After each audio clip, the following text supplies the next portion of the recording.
We need to be crystal clear on our identity. And our identity does not come by accident.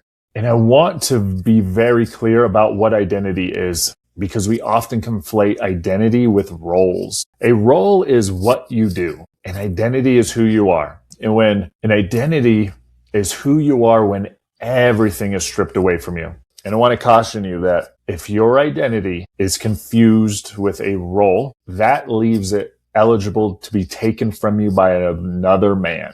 So let me explain. A role is your job, your income, your status, your relationship.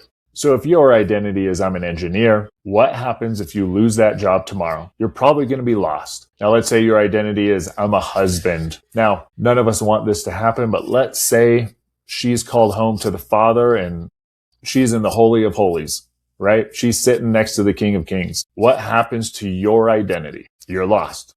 And I promise you, there's not a woman on this earth who wants her husband's identity in her as being the husband. Now, let's say you're a father and you have your identity wrapped in being a father. Biblically speaking, those children are called to leave their family and start their own and become one flesh, leaving you as their relatives.